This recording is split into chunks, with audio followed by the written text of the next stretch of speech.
So guys, meron lang akong i-share sa inyo. I-share ko sa inyo yung mga ino-order ng asawa ko sa Lazada. Ito si Reyna ng Reyna ng Kakuriputan.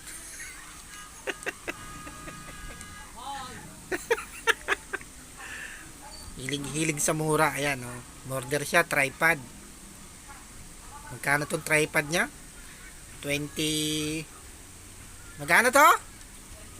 Oh, 29. Yung tripod niya, oh. Ayaw tumayo. Tapos pag nilagay mo na yung cellphone mo, kusa siyang tumutumba. Halos stick na tripod yan. Oh, ayan. Pero ito yung latest niya. Ito yung latest niyang pinagmamalaki sa akin. Ayan. Kasi umorder ako ng tripod. Nagustuhan niya. Pero medyo mahal kasi yun. Meron daw siya nakita. Mura lang. Umorder din siya. Nainggit. Umorder. Ayan. Ayan. Tripod niya ayaw tumayo. Paano mamatay yung ilaw? Lobat kasi. Okay, tapos pero ito yung classic. Oh, ito pa yung classic na tripod niya, oh. Parang octopus yung paa. Oh. Magkano yung isang tripod mo, yung mukhang octopus? Oh, 19 pesos.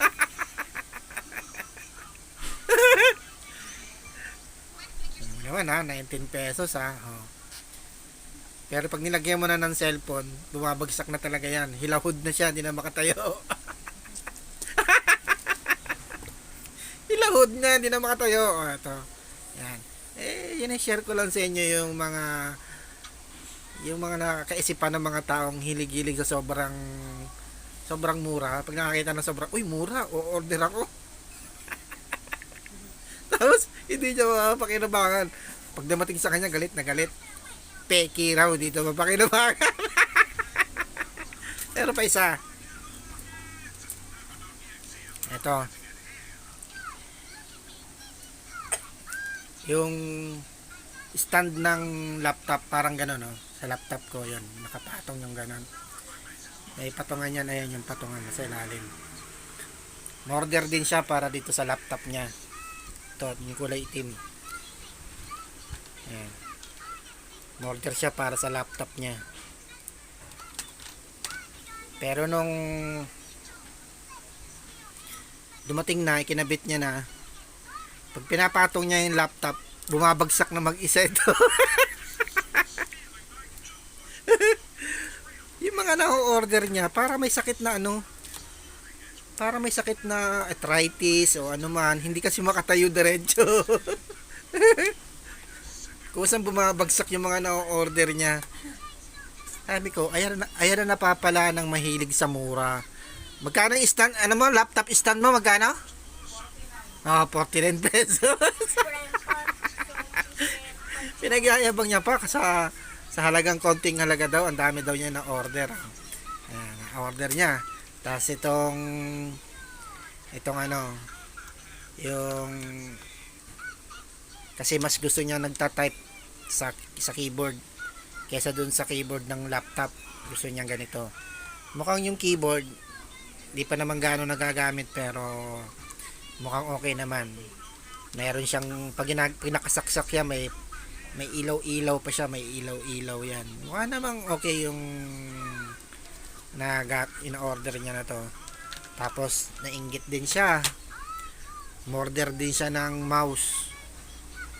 Katulad ng mouse ko. Ayan, may mouse ako. Ayan. Order siya. Yun sa akin, ang ilaw yata nito ay red. Ayan. Ayan. Order din siya. Pero green naman yata ang ilaw nito, green. Yung sa dalawa na to, mukhang hindi siya pumalpak. Pero ang dami niya nang ino-order na na matatawa ka. Kasi pag umu-order ako, nagagalit siya. Mamahal daw ng mga order ko. Pero pag siya umorder, tuwan-tuwa siya kasi nakakarami siya ng order.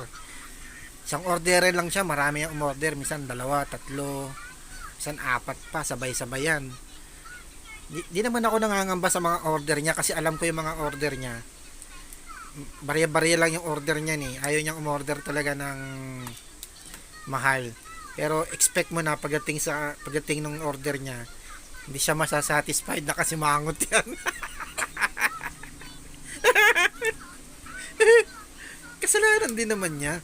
Kasi order siya talaga nung ewan ko. Kulang na lang hingin niya doon sa seller. Ewan ko bakit may laing ganito tong asawa ko na to. Hilig-hilig sa mura. O, ayan, kaya nangyayari, walang nangyayari, palpak yung mga order niya. Ano pa ba yung mga order na itong palpak? May mga order itong palpak eh. Ayun pala, yun. Yung, ayun o, yung mga star na yan na nakadikit sa kisame namin. Order din niya yan. Para daw sa gabi pag natutulog na yung bata, meron daw parang star doon sa kisame. Pagpatay namin ng ilaw, di rin makita.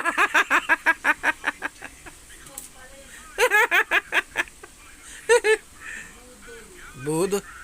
Mahilig siya mambudol, yun pala siya nabubudol. Akala niya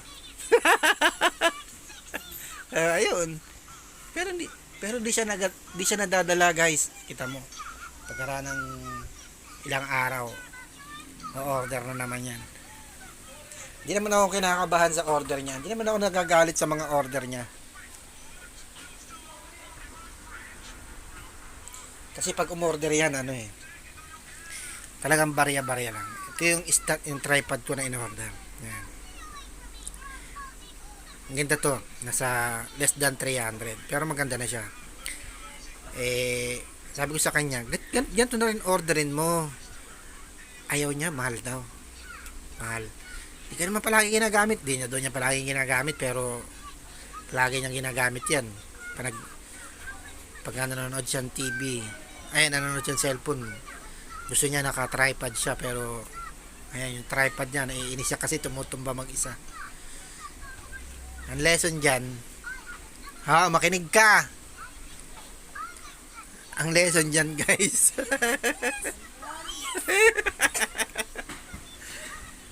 Huwag kasi umorder na masyadong mura para hindi ma-disappoint. Yun lang yung guys. Okay, maraming salamat.